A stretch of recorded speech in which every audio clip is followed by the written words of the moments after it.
So today I start a new series called Faith in Process, and it's going to have some similar themes that you've heard before with some different twists on it. And my heart behind this is entirely pastoral.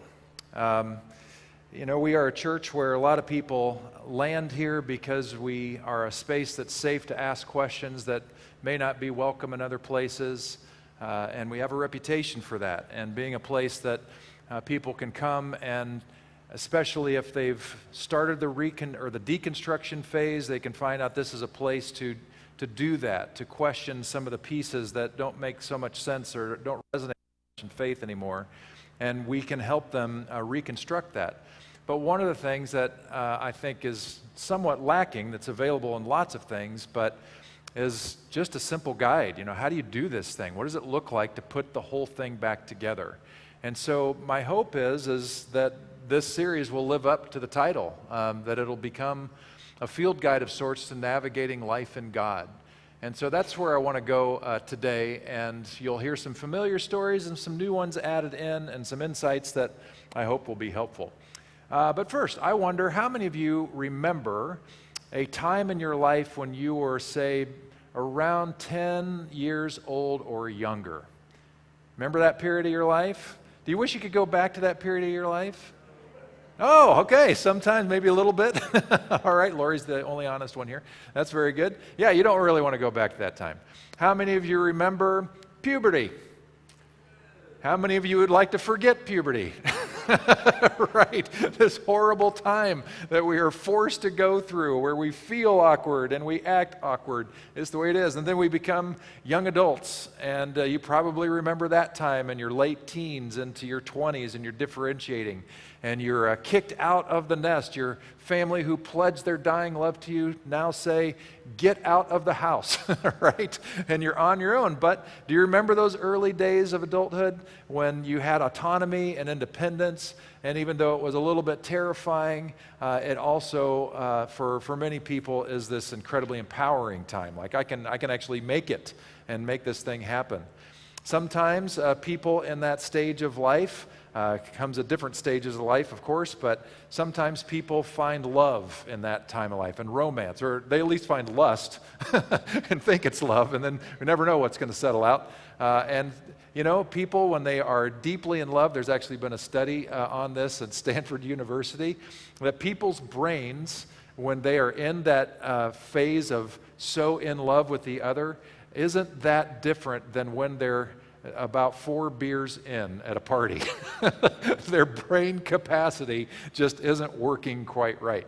Well, maybe you've experienced that in your life where you were just in love so much and it was just so full and all that. Maybe some of you had children and that was part of your story, and you realized through that time that there was a whole lot of learning to do as you're trying to navigate how to raise these little munchkins into grown adults, and all the process and your relationship changing as they grow older, and as they get old enough to kick them out of the nest, then the relationship changes with that, and you become more peer, even though you're always parent with these kids of ours. Kids or no, love or not, our bodies continue to age. And we find ourselves, as we get older and older, that our bodies just don't act like they did when they were 22 anymore. We don't have the same kind of energy level. We don't have the same kind of stamina, maybe flexibility. We are more prone to injury, and our recovery from that injury takes longer. It's fun, isn't it? Having your body not cooperate with you as much as you want. And as much as we try, and certainly there are good things that we can do to help our bodies age better and keep flexibility and strength and all those things, the reality is our bodies remain on a trajectory, a process. And we can kind of smell it. We know it's in the air. We know what's coming. The signs are all around us. We can see it in our friendship groups. That one day is finally going to come when our children move back in with us. And it all starts back over.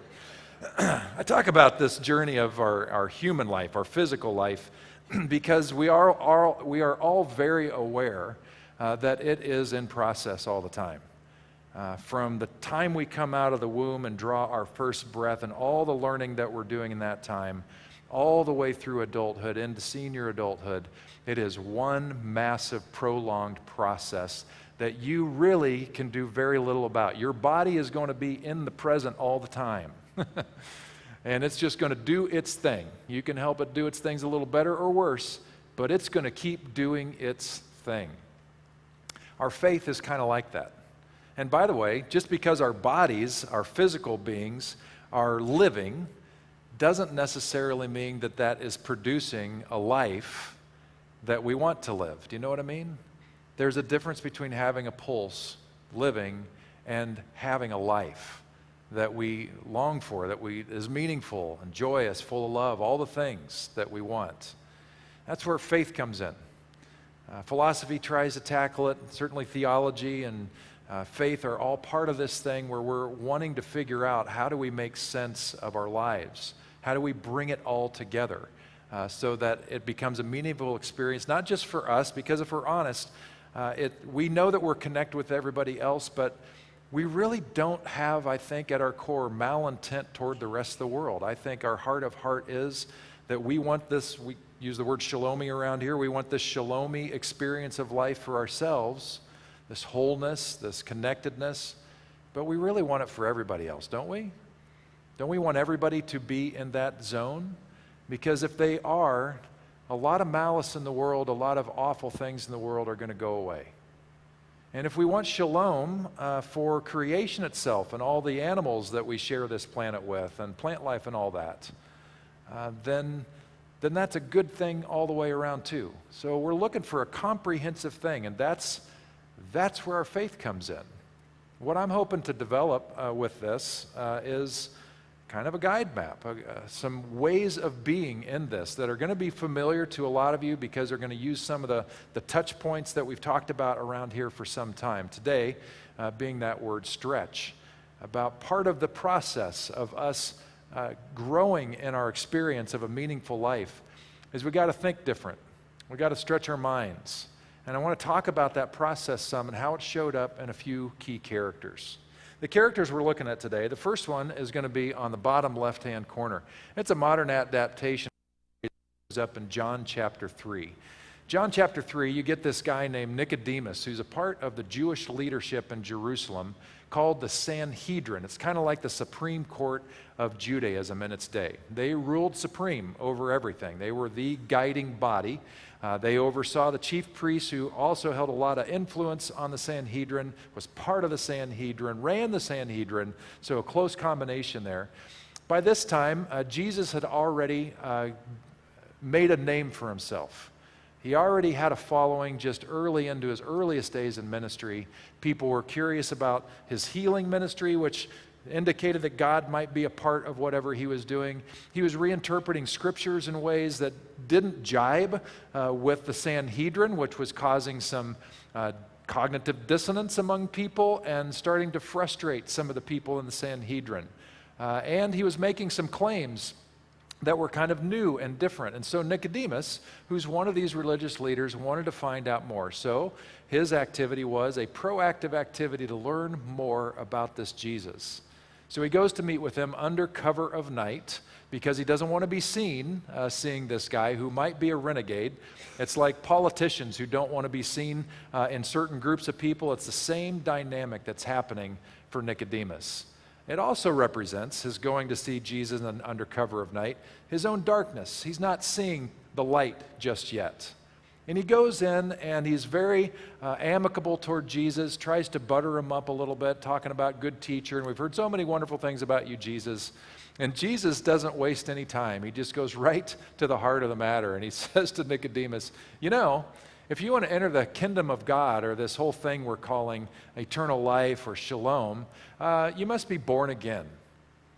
And immediately that puts Nicodemus on his heels. He's never heard this kind of metaphor or language before. He doesn't even catch it as metaphor, so he just kind of klutzes along and says, you mean I'm supposed to enter my mother's womb again? Is that what you're saying? And Jesus continues on, doesn't really even answer. He just says, no, I'm talking about being born and motivated by the Spirit of God. The Spirit is goes where it pleases it, and whether or not we are a part of that is largely up to us. I'm narrating a little bit here, paraphrasing. By the end of the conversation, Jesus blew Nicodemus's mind. Nicodemus was proactive in trying to seek out understanding from this new thinker, Jesus. And he found out that there was a lot more to learn. This was a guy, by the way, who most likely had gotten about as much theological education as was available to him, and he found out that there was more to learn. That's a key concept for us. We live in a world where we want to package it up in a nice box and say we have it figured out. The reality is real faith isn't like that. There may be principles or components that are lasting and everlasting, but the nuances of how we think about those things are always going to shift with time, and that's a really good thing. If you come to this Bible thing that I'm doing in midweek, we'll touch on that and show you that the Bible itself is an evidence of faith in process, that it's figuring out, it's navigating, it's contradicting itself on purpose to show us that we are in process and it's okay to admit it and it's okay to pursue it. Nicodemus was proactive and he left with his mind blown, which is encouraging. That means as much as we learn and think we've learned it all and think, oh, this is so boring now because I've mastered it, the good news is there's more to learn. And that's a really positive thing. The next story we look at is this left-hand corner on the upper side, this woman with this jug. This shows up in John chapter 4, right after the scene of Jesus and Nicodemus. And what happens here is pretty interesting. Jesus wants to leave Jerusalem and he wants to go back to where his hometown is, up in the northern part of Israel, around the Sea of Galilee, which was home for him. And so he decides to go a different route than most people take. Most Jewish people couldn't stand Samaritans. And so when they had to go from Jerusalem, like say they were at a festival and wanted to go back home to the Sea of Galilee region, they would go over, it would be a longer route, a little bit harder route, but they'd go over to the River Jordan and follow it all the way up to the north. That was a common trade route. The shorter route would have gone right through the region of Samaria, which they hated. They hated the people of Samaria because of a rift that happened centuries before that, an argument over what should be included in the Jewish Bible or not. That was rift number one. And then there was a rift over the influences from other regions that showed up as well. That created another rift. Long story short, they hated each other. Interesting, the Gospel of John says that Jesus led the disciples into Samaria, not the Jordan route, but into Samaria, and they said he had to go through Samaria. Not because he had to, because there was no other route. He had to because of who he was and the mission he was called to do. He had to go face the people that his own people were calling enemies and see what could be done to bring shalom there. And so he shows up at this well-known landmark in that region, Jacob's Well. Centuries and centuries of people had used this well from one of the patriarchs of Judaism. And it's about noontime.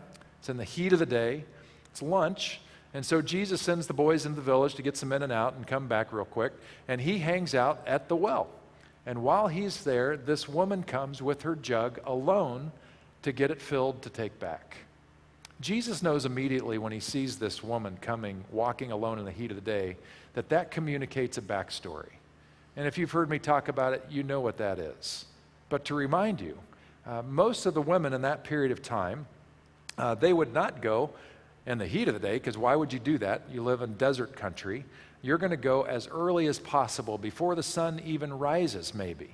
And you're not going to travel alone because that could be dangerous. There could be wild animals. There could be people who mean you harm. And so they would travel in the company of others to protect each other and to keep each other company. And so they would go in the morning, take back the water they need for the day, and be about their business for the rest of the day. The fact that this woman is walking alone in the heat of the day tells us that she probably was not welcome by the other women in town. And that's why she's walking alone. Jesus understands this. He does something crazy.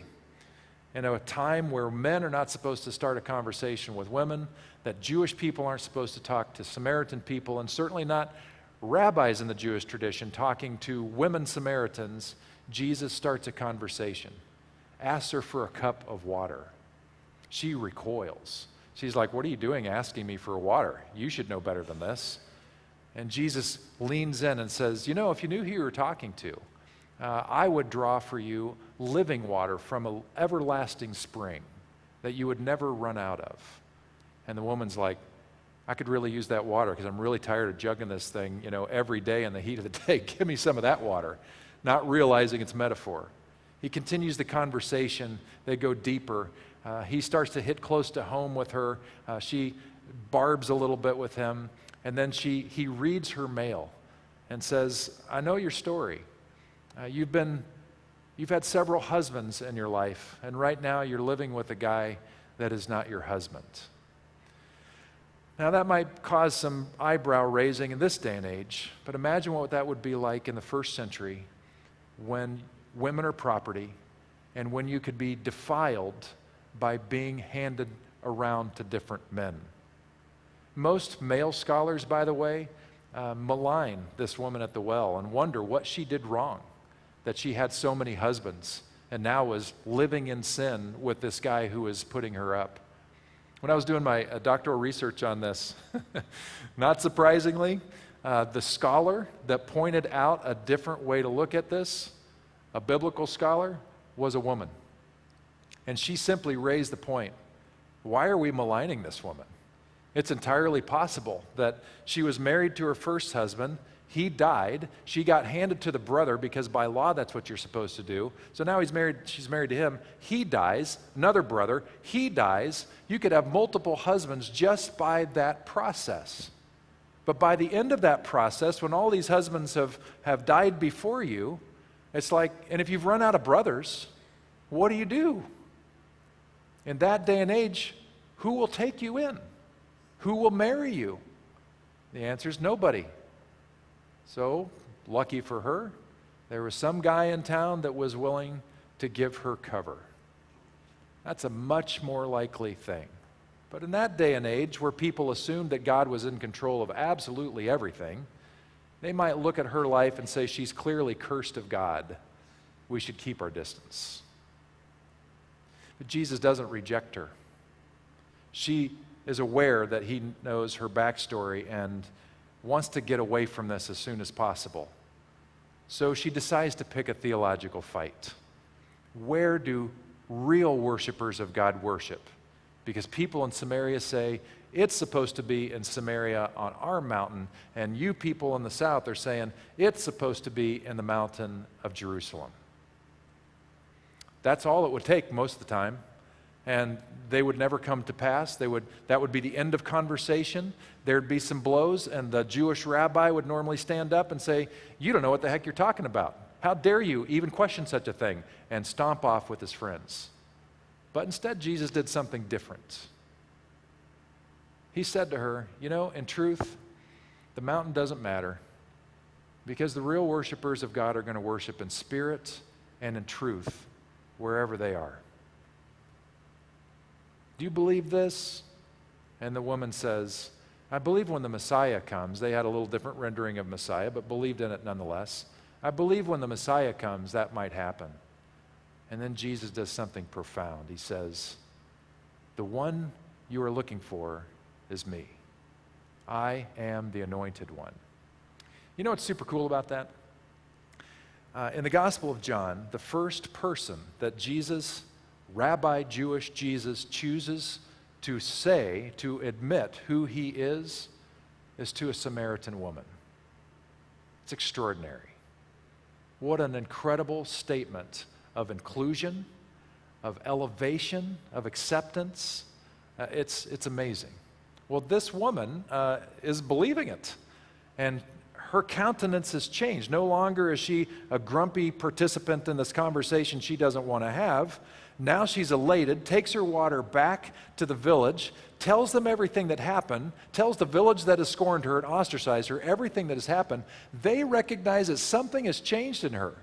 And so they follow her back at her request. A woman who could not get her village to do anything, now all of a sudden she's saying, you got to come hear this guy, this Jewish guy, and they follow her. And it's this crazy event that leads to Jesus and the disciples spending several days in this village in enemy territory, bringing shalom, bringing people together. She learned a lot that day. The disciples learned a lot that day. The village learned a lot that day. Sometimes our learning, our stretching is like that, where we have these unexpected things happen to us that just come out of nowhere, like it did for the woman at the well. And we can't miss it. Sometimes it's, believe it or not, it's not inside the walls of a church. Sometimes you're hiking through Armstrong Woods, or sometimes you're up in the Sierra, or sometimes you're at the beach. And because you are immersed in creation, something happens, something shifts, and all of a sudden you feel the enormity and the expansiveness of creation and the Creator who gave it to us. And you're inspired. And while you may have felt small and unimportant before, now you feel a part of it and valued. It's an incredible experience. Some of these things are like unitive experiences, and you are profoundly changed by what happens in those spaces. Sometimes you're having a terrible day, and you go get a taco at Taco Bell, and somebody says something to you in line, and it's exactly what you needed to hear today. You needed the smile from somebody who gave it to you. You needed the kind word, and it was as if God was speaking through that innocent, naive, whoever person who doesn't know what's going on in your life, but it was exactly what you needed. Sometimes we feel the nudge to do that, and we don't know why. This happened recently for Lynn and I, where we felt compelled to let who will eventually be our daughter-in-law, Diana, know that we loved her. And so we just sent out a text saying, hey, Diana, we just want to let you know we love you. That is all. Goodbye. Just about that short. And she texted us back pretty fast saying, oh, I needed that so much today because it's been a really awful week. We don't know how we might even be used for the surprise. That's a whole other kind of stretching. So sometimes, like Nicodemus, our learning is intentional and proactive. Sometimes it's out of the blue, and we get these moments to learn that are wonderful and delightful. But sometimes it's more like what we see with Peter, the fisherman, and Paul underneath him. I'll talk more about that depiction in a moment. Peter is a pretty famous figure in Christianity. He's called the Rock, a play off his name. Jesus said, on this rock I will build my church. And the context of that is he's asking the disciples, who do people say that I am? And so they start rattling off what people are thinking out in the villages that they see. And then finally Jesus asks them the question, well, who do you think I am? And it's Peter that has the courage to say to Jesus, I think you're the Messiah, the anointed one that we've been waiting for. And Jesus says, you got it, man. You got it. On this, on your belief, that's what we're going to build this church on. That what I'm teaching, what I'm trying to model, that's what the faith is all about. At that moment, Peter felt like he was acing the test on cloud 9. Pretty full of himself probably too. Feeling like a big deal. And then Jesus, having the disciples still together, he starts to lay out what the path is going to look like for them going forward. And it's not pretty. He basically says, we're going to do a bunch of things here. I'm going to keep healing people, which is going to tick off some of the religious authorities because healing is only supposed to happen in the temple by them, and now it's happening other places by somebody else's hand, including your hands, disciples, because you're going to be part of this action too. And I'm going to keep reinterpreting Scripture in ways that I think fit shalom better than they're used to in their judgmental legalism. And that's going to make them mad because they're supposed to be the authorities, but I'm claiming a higher authority in the very presence of God, and it's going to make them really mad. And it's going to make them so mad that eventually we're going to be down for a festival probably in Jerusalem, and they're going to conspire against me. They're probably going to arrest me, probably going to beat me to a pulp, and probably kill me. And at that point, the disciples are like, what do we do with this? And Peter sticks his foot in his mouth, still thinking he's a Rhodes Scholar, right? He knows everything. And so he confronts Jesus, and he says, that's not what we're going to do. How dare you even think that's what we're going to do? He forgot who he was talking to. So Jesus very bluntly holds a hand up to Pete's face and just says, "Get behind me, Satan.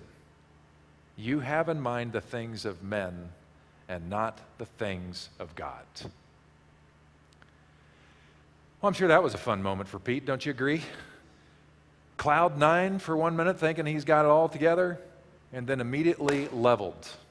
His humanity got in the way. Of course, that's not his most infamous act, is it? At the Last Supper, it's a love fest. Everybody's loving Jesus. Jesus loving everybody. He's washing his feet. They're having a good time remembering all that they did. Introduce them to the Lord's table, which we're going to celebrate here in a bit. Peter just gushes. "Jesus, you know I love you. I would go to the grave for you." And he means it, because he did love Jesus. But you know what Jesus says to him back. He says, I appreciate it, man. I really do. But the reality is, before dawn tomorrow, you're going to deny even knowing me. Not just once, but 3 times. And Peter didn't respond this time, surprisingly. After dinner, they went out to the camp out at the Garden of Gethsemane. The disciples slept. Jesus prayed. He was in torment. I don't want what's going to happen. If there's any other way, God, let's find that other way. But if this is it, I'm in. He gets arrested while he's in an illegal trial with the Sanhedrin under cover of night. All kinds of things wrong with this. Peter's in the courtyard outside trying to be close enough to hear what's going on. And what happens? People identify him as a northerner. They can tell by his clothes. They can tell by his accent. And so they just simply say, "Aren't you with Jesus who's in there?" 3 times in a row. 3 times in a row, Peter says, "I don't know who you're talking about." Then the rooster crows, as the story goes. Jesus is killed. This resurrection thing happens, which is confusing and mysterious, but definitely something happened, because the disciples' countenance and everything about them changed. They go back up to the northern country where their livelihood was, and they're fishing one day, and all of a sudden, after a night of terrible fishing, they've got nothing, this guy on the beach asks how the fishing was, and they say it's terrible, and the guy from the shore says, "Try it one more time." And so they try it again and get this massive haul. Peter figures, there's only one guy I know who can pull this off. He knows it's Jesus, so he jumps in, swims to shore. They embrace, find out Jesus has breakfast ready for these guys, a fish breakfast. Somehow he had already caught the fish. And so they're enjoying this fish breakfast. And after it's all done, and after they're cleaned up the dishes and whatnot, Jesus has a conversation with Peter. And he asks Peter, "Hey, Pete, do you love me, man?" And Peter's like, "Yeah, you know I love you." "Ah, good. "Peter, do you love me?" "Yeah, didn't you hear me a second ago? Love you." "Hey, Peter, do you love me?" And at that point, Peter connects the dots between the 3 questions of love and the 3 questions of, do you even know Jesus? And he recognizes that what is happening here is a very uncomfortable accountability that nobody ever likes. And finally, Peter, is serious and sober, says, "You know I love you. You know I love you." This scene is called the reinstatement of Peter. Jesus would then go on, and maybe he said more about the incredible journey that Peter was going to be on, how he was going to change so much, his mind was going to be changed so much through his experience that he would grow and mature in incredible ways. But Jesus fast forwarded to the end and said, "It's not going to end well, Pete. Kind of what happened to me is going to happen to you, and frankly, most of these other guys, but let's just talk about you. It's not going to end well." And at this point you would think, after all that Peter had been through, he would just kind of nod his head and say, "Well, that sucks, but I'm in." But he didn't. The old tape came back. The human side of Pete comes back again even after this. And he says, "Well, why does that have to happen? Is it going to happen to John over there, the one that people say you love so much? Because why should I have to suffer if he's not?" And once again, Jesus holds the hand up to Peter and says, it is not for you to determine what happens to you. Paul, who has you can't see it too well from where you are, but if you look up more closely, you'll see that it's not a flattering painting of Paul whatsoever.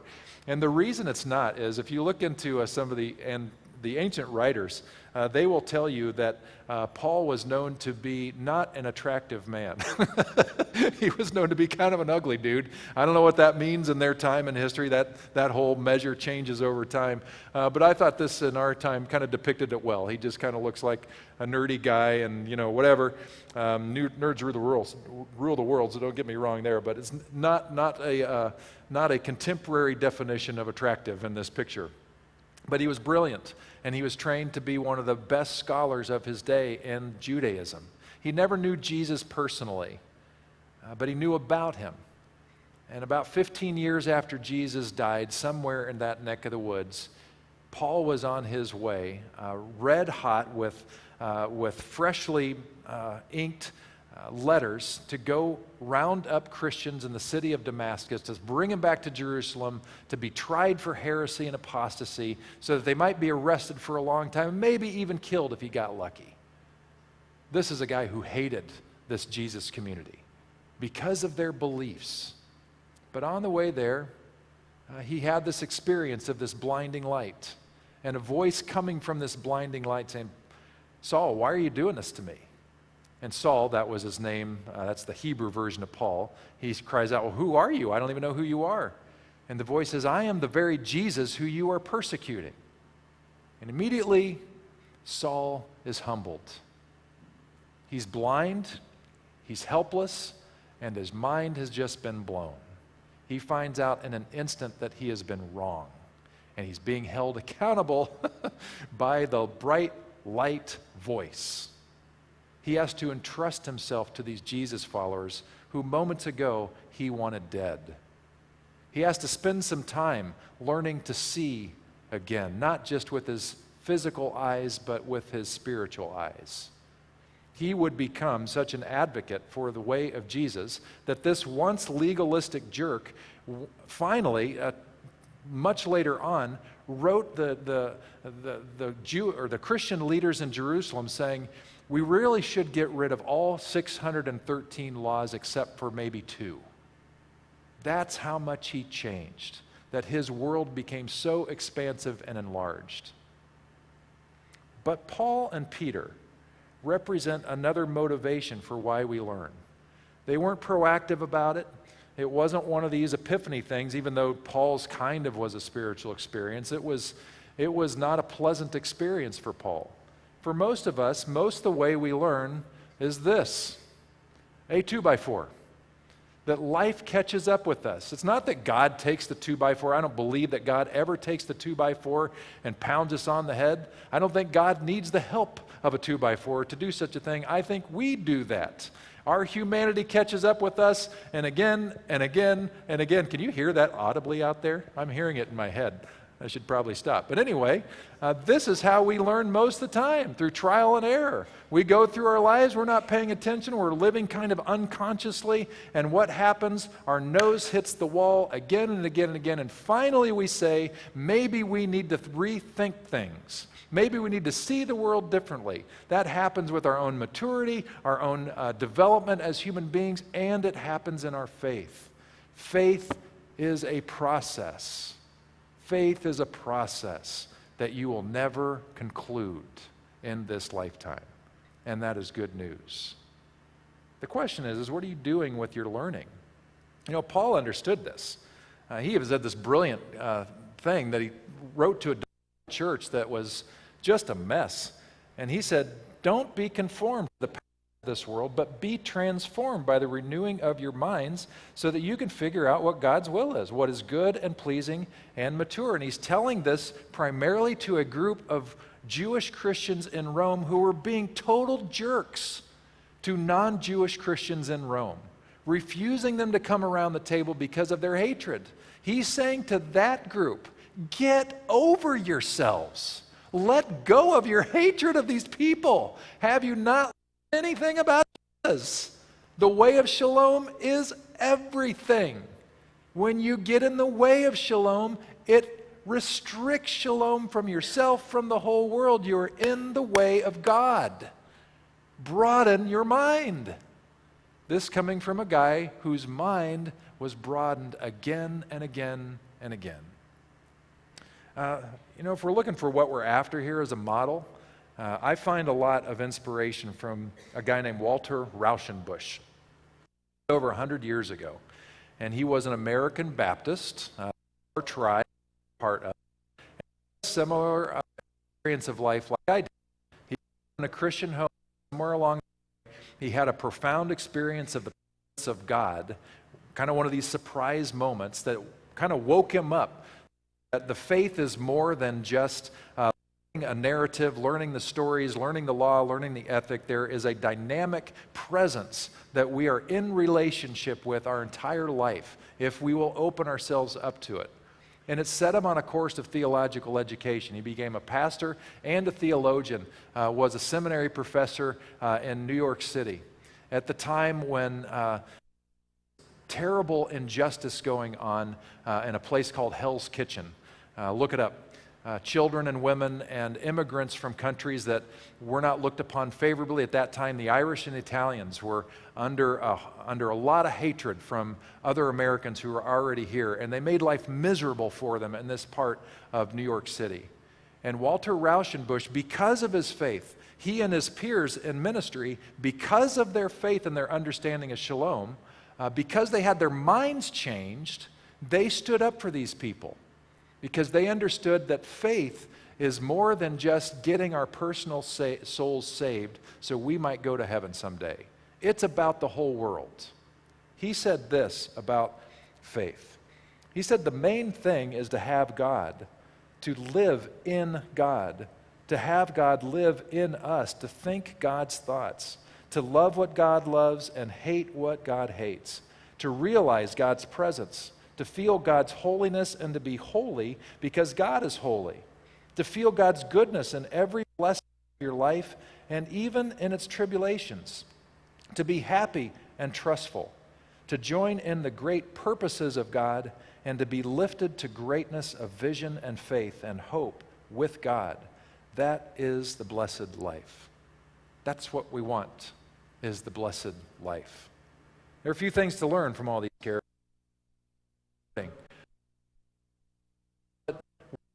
We stretch our understanding is through proactive effort. So you come, by the way, every Sunday and subject yourselves to my nonsense up here. So that, believe it or not, even if you disagree with so much of what I say, you're learning because of that. So you're welcome. Even when I blow it, I'm messing with you, and God is working with that process to help us all engage and learn more. So kudos to you. This is a proactive venture for you. Sometimes it's unexpected events like the woman at the well. Most of the time, it's the 2x4. We simply learn by stumbling. And we get up, find out God is with us, God loves us, God's going to help us along our way. We clean up, we move on, we say we're sorry, and on we go. But in addition to that, we can understand that spiritual learning takes varying amounts of time. Sometimes it's a flash, it's a unitive experience like the woman at the well, and she's immediately changed. But sometimes the concepts are so deep, they literally take time because our physical body needs time to develop our brain connections to have room for a new idea. There's like studies on this stuff. We have literal schematics in our brains that hold information. And our brains are wired to make sure that that system stays exactly like it is. So when we have something that is really new and profound, our old schema can't contain it. It's the new wineskins, old wineskins phenomena. And it literally takes time sometimes for our brain to catch up. I learned this a long time ago. And now when I'm going into a fog where I know there's something more, there's a new insight that I know is coming, I've learned to just be patient. Because I know there's going to come a time, if I'm persistent and continue to asking, that I'm going to have the capacity to have eyes to see it and a brain that can understand it. That's how our brains work. It's marvelous. But to know that ahead of time, instead of kicking ourselves for why can't I just get it, maybe you can't get it because you can't literally get it yet. And you just need to wait. Hold on, be patient. And finally, another thing that's kind of between the lines all the time is that spiritual learning is 100+ responses to the divine nudge. God is nudging us all the time toward deeper levels of shalom and well-being. All the time. We get a percentage of them. A percentage of the time, a low percentage of the time, we recognize that God is actually speaking. And in an even lower percentage of the time, we say yes to that nudge. We say yes to the invitation. Isn't it wonderful that God doesn't give up on us? That God hopes that we will be curious, hopes that we will listen. And every time we listen in and every time we say yes, God is there to take us forward. That's good news. You want a life, you want a faith that is meaningful and deep and profound, and a life that you feel great about and makes a difference in the lives of others. One key component is to be open to learning in new and different ways. Communion is a part of that. And so I invite you to take the cracker and the cup. If you are like me, you were born and raised on the idea of communion, representing penal substitutionary atonement, which meant that this cracker, you may not have ever heard those words, but this is what's being articulated, that this cracker represents Jesus' body broken for us, and that this cup represents Jesus' shed blood to wipe away our sin. That these things together represent the sacrifice of Jesus that was absolutely necessary to get God to forgive us. Anybody grow up with that basic idea? Yeah, because that's still the classic rendering of this. But I invite you to stretch your minds that maybe there is greater depth than penal substitutionary atonement in these elements. That while that may be a great metaphor to understand that God is graceful, maybe this represents more. Maybe one way for you to think differently about this is we recognize that Jesus, the one that we follow, put his life on the line, and it didn't end well. And we're probably not all going to be martyred. Hopefully none of us. But I think what we can expect as we become agents of shalom, conduits of shalom in the world, is that sometimes we're going to run up against systems that do, because it's going to rob them of their selfishness, of their power, who knows what. And you know what happens when you mess with a system? The system messes with you. Sometimes it's not always going to be easy. And so when we think about this bread and we say, I want to follow Jesus, we're saying, I'm willing to follow even if it gets difficult. And this, the blood shed, we could just put this right in line with that same metaphor, but maybe another way to think about this is just to remember that Jesus was flesh and blood. He had the same kind of red stuff flowing through his veins as you and I do. And he was in touch with God so much we're still learning from him. To me, that's great hope. The same is true for us, my friends. When he told the disciples, you disciples of mine will do even greater things than I did, he meant it. You are disciples. What might that possibly mean? So with your minds open, I invite you to take this bread and eat it.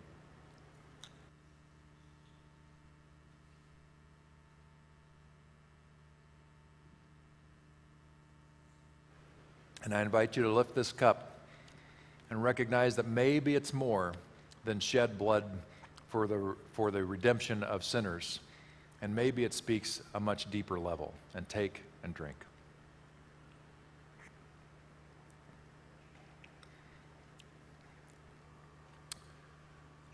I will invite you to join me in this prayer in a moment, but first, let's pray together. God, I thank you for joining us today in this space and time in our faith process, because it's always going to be in process. And it is wooed from your heart that you are calling us forward into something greater and more for our well-being and understanding, our maturity, our depth, and for the good of the whole world that you love. May we recognize that we are in process and choose to be active participants in it. And God, may we trust the process itself, that this is the way our physical bodies are in process all the time, And this is a choice we can make to develop ourselves as human beings and as deeper followers of Jesus, deeper advocates of shalom. May it be so for us. I'm praying, God, that we would have ears even now for your nudge. That in light of this whole idea of just broadening our minds, that you might be nudging us towards something. What might that be?